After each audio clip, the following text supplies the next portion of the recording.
Hello friends, welcome back to my channel. இன்றைக்கி நம்ம சேனலில் கோதுமை மாவுக்குள்ளே முழு முட்டையை உடச்சி ஊற்றி நல்லா ஹெல்த்தியாக ஆரோக்கியமாக ஒரு சூப்பரான ஸ்நாக்ஸ் ரெசிபி தாங்க பண்ண போகிறோம். வாங்க எப்படி பண்ண வீடியோக்குள்ளே போய் பார்க்கலாம். வீடியோக்குள்ளே போகிறது முன்னாடி இப்போ தான் என்னுடைய சேனலை ஃபஸ்ட் டைமாக பார்க்குறீங்கன்னா சப்ஸ்கிரைப் பண்ணிக்கோங்க. ஸ்நாக்ஸ் செய்கிறதுக்கு நான் 2 கப் அளவு கோதுமை மாவு எடுத்துக்கிறேன். நம்ம சல்லடையில் சேர்த்து நல்லா சலிச்சு எடுத்துக்கலாம்.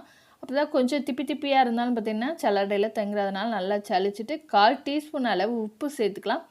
1 ஸ்பூன் அளவு ஆயில் சேர்த்துக்கலாம். ஆயில் கொஞ்சமாக பார்த்திங்கன்னா கையிலையும் தேய்ச்சி விட்டுக்கலாம். இப்போ இந்த உப்பு மாவோட சேர்ந்து வர்ற மாதிரி நல்லா கலந்து விட்டுக்கலாம். இந்த எண்ணெயும் பார்த்திங்கன்னா மாவில் நல்லா சேர்ந்து கலந்து வரும். நல்லா கலந்து விட்டதுக்கப்புறம் கொஞ்சம் கொஞ்சமாக தண்ணி சேர்த்துட்டு பார்த்திங்கன்னா நம்ம சப்பாத்தி மாவோட நல்லா டைட்டாக பிசைஞ்சு எடுத்துக்கணும்.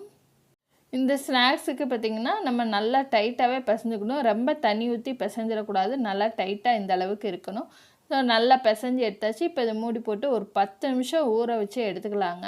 ஊறினதுக்கப்புறம் பார்த்திங்கன்னா நம்ம சின்ன சின்ன உருண்டையாக சப்பாத்தி மாவுக்கு எந்த மாதிரி உருண்டையாக உருட்டுவோமோ அதே மாதிரி உருட்டிட்டு மாவு திரட்டுற கட்டையிலையும் பார்த்திங்கன்னா சப்பாத்தி மீடியம் சைஸ் அளவு சப்பாத்தி மாதிரி நம்ம தேய்ச்சி எடுத்துக்கலாங்க. இந்த சப்பாத்தி மாவு கொஞ்சம் மொத்தமாக தேய்ச்சி எடுத்துக்கோங்க. அப்போ தான் நம்ம முழு முட்டையை உடச்சி ஊற்றும் போது ஒரு 2 நிமிஷம் வரைக்கும் முட்டை கீழே வடிஞ்சு வராமல் இருக்கும். அதனால் நல்லா மொத்தமாக எல்லா மாவையும் தேய்ச்சி எடுத்தாச்சு. இப்போ நம்ம உள்ளே வைக்கிறதுக்கு ஸ்டஃபிங் ரெடி பண்ணிக்கலாம். ஒரு மீடியம் சைஸ் வெங்காயம், பொடியாக கட் பண்ண கருவேப்பிலை, ஒரு மீடியம் சைஸ் அளவு தக்காளி சேர்த்துக்கிறேங்க. தக்காளி வெங்காயத்துக்கு உப்பு சேர்த்துக்கிறேன். ஏற்கனவே நம்ம கோதுமை மாவுக்கு உப்பு சேர்த்துருக்கோம். அதனால் இந்த ஸ்டஃபிங்க்கு மட்டும் தேவையான அளவு கொஞ்சமாக உப்பு சேர்த்துட்டு கரம் மசாலா 1/2 ஸ்பூன் அளவு சேர்த்துக்கிடலாம். மஞ்சள் தூள் 1/4 டீஸ்பூன் அளவு சேர்த்துக்கலாம். உங்கள்கிட்ட சாட் மசாலா இருந்தால் சேர்த்துக்கலாம். காரம் இன்னும் ஸ்பைஸியாக வேணும்னு நினச்சிங்கன்னா தனி மிளகாய் தூள் கூட சேர்த்துட்டு நல்லா கலந்து விட்டுக்கலாம்.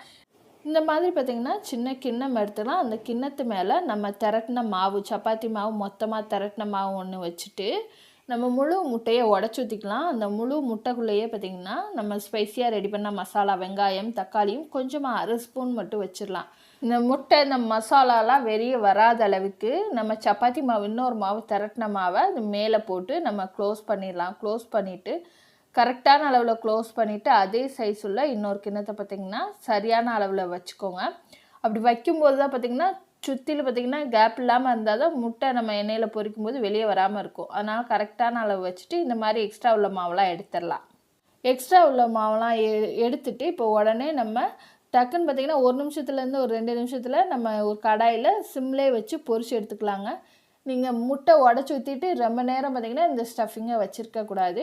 அப்படி வச்சுருக்கும்போது முட்டை சீக்கிரமே பார்த்திங்கன்னா எண்ணெயில் சேர்க்கும்போது வெளியே வந்துடும். அதனால முழு முட்டையை நம்ம கோதுமை மாவுக்குள்ளே உடச்சி ஊற்றின உடனே பார்த்திங்கன்னா ஒரு 1 நிமிஷத்துலேயே நம்ம கடாயில் 1 ஸ்பூன்லேருந்து ஒரு 2 ஸ்பூன் அளவு ஆயில் சேர்த்துட்டு நம்ம ரெடி பண்ண ஸ்டஃபிங்கை எண்ணெயில் சிம்லே வச்சு பொரிச்சு எடுத்துக்கணும். சிம்மில் வச்சு பொரிச்சு எடுக்கும்போது தான் பார்த்திங்கன்னா உள்ளெல்லாம் பார்த்திங்கன்னா முட்டை நல்லா வெந்து வந்துடும். இப்போ 2 பக்கம் திருப்பி போட்டு நல்லா வேக வச்சு எடுத்துக்கலாம். சைட்லேயும் பார்த்திங்கன்னா இந்த மாதிரி வேக வச்சு எடுத்துக்கலாம். அப்போ தான் உள்ள முட்டை நல்லா வெந்து வரும். 2 பக்கம் நல்லா பொன்னிறமாக செவந்து வர வரைக்கும் நம்ம வேக வச்சு எடுத்தாச்சு. இப்போ எண்ணெயிலேருந்து வடிகட்டி எடுத்துடலாங்க. இதே மாதிரி பார்த்திங்கன்னா எல்லாத்தையுமே பொரிச்சு எடுத்துடலாம்.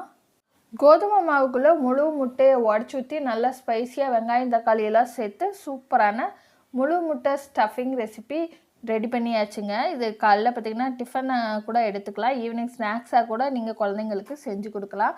முட்டை வெந்துருச்சா என்னன்னு சொல்லிட்டு நான் உங்களுக்கு கட் பண்ணி காமிச்சிருந்தேன். முட்டை நல்லாவே பார்த்திங்கன்னா வெந்து வந்துடும். சிம்லே வச்சு வேக வச்சு எடுக்கும்போது முட்டை நல்லா வெந்துருச்சு பாருங்கள்.